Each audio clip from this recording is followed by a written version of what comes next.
If I had told you that a magnitude 6 earthquake just struck quite close geographically to both Naples and the Campi Flegrei volcano, you would probably be quite concerned.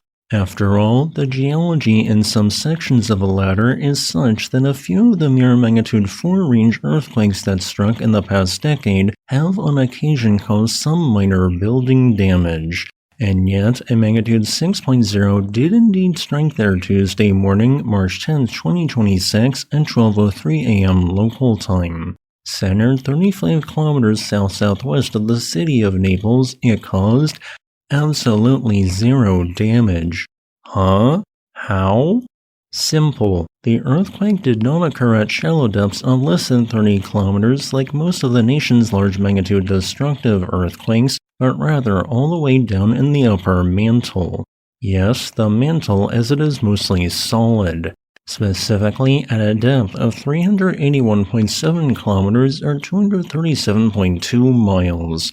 Or, to put it in another way, this means that a completely made up and purely hypothetical shallow earthquake in Bosnia would have technically been closer to Naples in a 3D plane than the super deep earthquake that struck Tuesday. After all, a magnitude 6.0 earthquake actually once did strike Bosnia at a similar distance away in 1996, and that caused no damage of any kind in Italy. This meant that the strongest ground motion anyone on the surface experienced from Tuesday's 6.0 earthquake was just a tad stronger than MMI 3. Tuesday's earthquake represented what is known as a deep focus earthquake, and how it originated relates to a strange quirk of the area's plate tectonics. Also, although I will be briefly mentioning volcanoes, this earthquake in my opinion had absolutely zero effects on any regional volcanoes.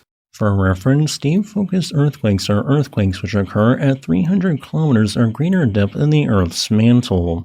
These earthquakes can occur at such depths unlike the rest of the mantle because they occur on what used to be a section of crust. Specifically within the confines of a subducting tectonic plate slab. In other words, within the region known as a Wadati-Benioff zone.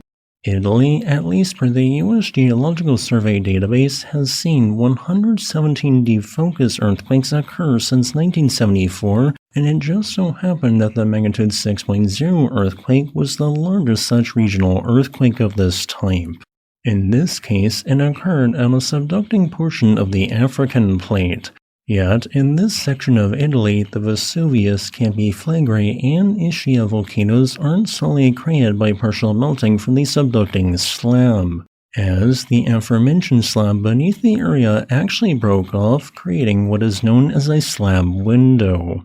While it is difficult to determine exactly what depths this slab window exists between, in my opinion it appears that the earthquake occurred on a slab segment deeper than the slab window.